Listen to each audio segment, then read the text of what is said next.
1,000 pages, but there's exchanges, which is not supposed to be a public option, but is functioning as if it was a public option in Massachusetts, because most of our people who have been covered with heavy subsidies or free health care.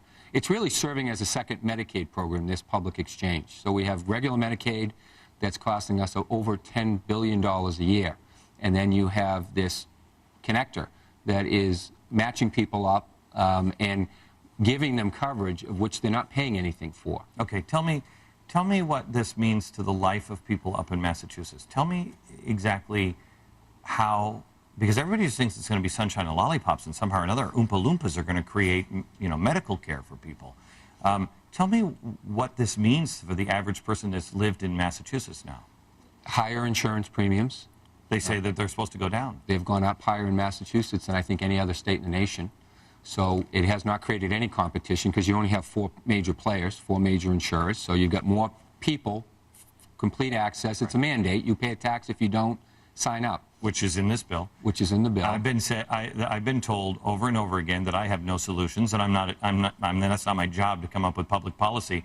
But one of my solutions has been end the regulation over state lines. Let me buy insurance from any state that will offer it at a better deal. You only have 4 options in Massachusetts. Yeah, okay. And we agree on that point. That should be something. I mean, if you create access, but not any competition, you're going to be paying higher prices. Correct.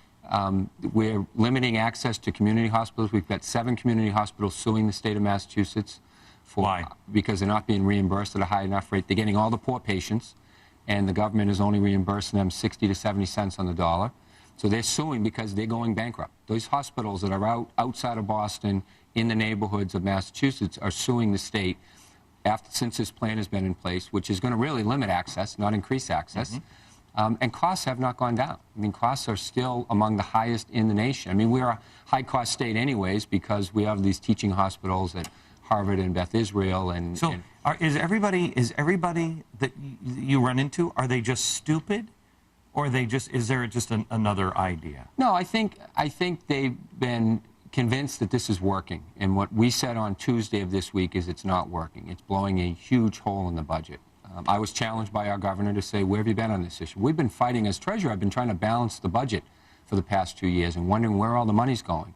And what we've discovered in the official statement that the governor and I signed, that all the money, increased money, is going to Medicaid and to this health care reform by over 52% increase over these last 4 years, over and above the rate of inflation. No other budget item in our budget has gone up even close to that. Okay. So that's where I say, be careful, country, because it's going to bankrupt us. I mean, without this federal reimbursement, we wouldn't have the money to pay for regular services in the state of Massachusetts today. Hold on just a second, and Rick, I want to get to you because you're kind of a common sense guy to me.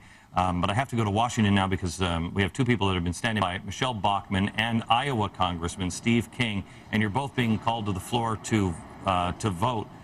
Vote on what exactly are you being called to vote on? A U.S. Coastal Waterways bill right now, Glenn. Is this isn't the one where they're talking about limiting fishing and everything else, is it?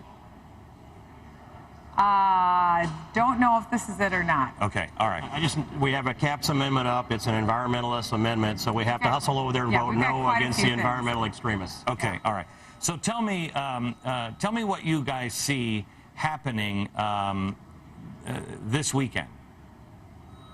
Well, from my standpoint, this is now the last-ditch fight to end this effort to produce socialized medicine in America. The central event we're asking American people to join in is at noon tomorrow on the west side of the Capitol. It's time for everybody to come to this hill and pitch a last stand. It's like 4th and goal. We've got to hold them off. They know that the momentum shifts to us if we beat them here this weekend, and it's going to take everything we have in America to do so. So let me ask you this. You know that I'm not kidding you, the socialists and the communists are also planning rallies there on the Mall this weekend. Workers of the World Unite. And then you also have a big rally, or what's being said is going to be a big rally, for immigration reform. You've got a powder keg happening in Washington. Are you aware of that?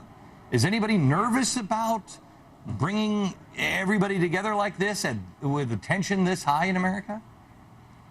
I imagine the Capitol Hill police are a little nervous about it. I have planned to be there at the illegal immigration rally on Sunday regardless, and now we have Nancy Pelosi that's actually called a vote on that same period of time. So this could be volatile, but I think the American people are peaceful in their heart, and as long as their votes are reflected, they will be peaceful, and I'm hopeful that this Congress will react to the will of the people. The part that I'm worried about is, you have radicals in America that are, I mean, we've played this bald communist over and over again who wants revolution, who, they want civil unrest. It works to their advantage. I'm concerned about the anarchists that always are standing side by side with, the workers of the world, if you want to euphemistically call a communist that.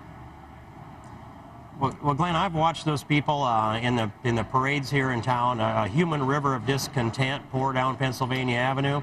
I don't know that we'll quite have that here on Sunday. It's more focused on illegal immigration, and it's been a little more peaceful than the anti-war rallies, for example.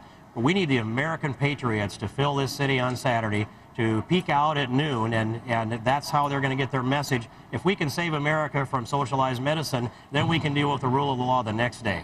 All right, Michelle, I want to ask you, because you and I have been talking back and forth for quite some time, and I think you and I think alike in many things.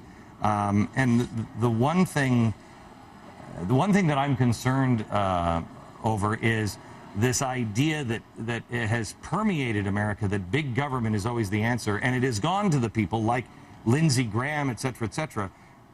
If this passes, I think it makes the election of people like Lindsey Graham, who are the compromise with big government, darn near impossible, because you can't tone this one down. You've got to pull this back by strong constitutionalists.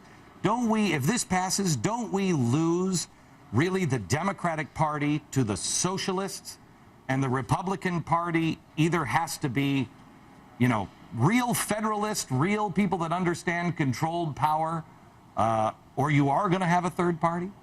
Do you understand what I'm saying? I do. This is the greatest opportunity for the Republican Party to redeem themselves and regain their footing with the American people. But they have one chance, because the American people have this much patience left. They have had it with Republicans, they've had it with Democrats, and now with the rise of the Tea Party movement, the American people want to know, where can they go to have their voices heard? If the Republican Party is wise, they will embrace the Declaration of Independence and the Constitution of the United States and Bill of Rights and stand strong on those principles. I believe that they will this fall, and it's really up to the individual candidates to make their case to the people. The American people, like Steve King said, are not violent people. We don't want to see violence. No. But the American people are frustrated because they look at Nancy Pelosi on the Hill and they say, why aren't you listening to me? 3 out of 4 Americans don't want this bill, and there's good reason for it, Glenn. I just found out, for instance, the IRS will be the enforcer for this government takeover of health care. Every month, 16,500 new IRS agents will be hired at a cost of $10 billion. Every month, IRS agents will verify that 300 million Americans have purchased health care acceptable to government. They'll also be verifying that employers have insurance that's acceptable to government. And the IRS can now share confidential taxpayer information with the Department of Health and Human Services. And if the American people or employers don't comply with what the IRS wants, they have the power, Glenn, to levy fines of 2% of a person's income or over $2,000, whichever is greater. This should make the hair stand up on the back of people's necks to realize that now it's up to the IRS to enforce this health care bill. Okay. Thank you, guys. We will see you again and again. They're asking people to be in Washington at the Capitol Saturday at noon. By the way, just a quick note to Jon Stewart, another thing that I've been called crazy for. I said, remember what the progressives do. They didn't have the FBI enforce prohibition. They had the Treasury Department to do it. It was about power and it was about money.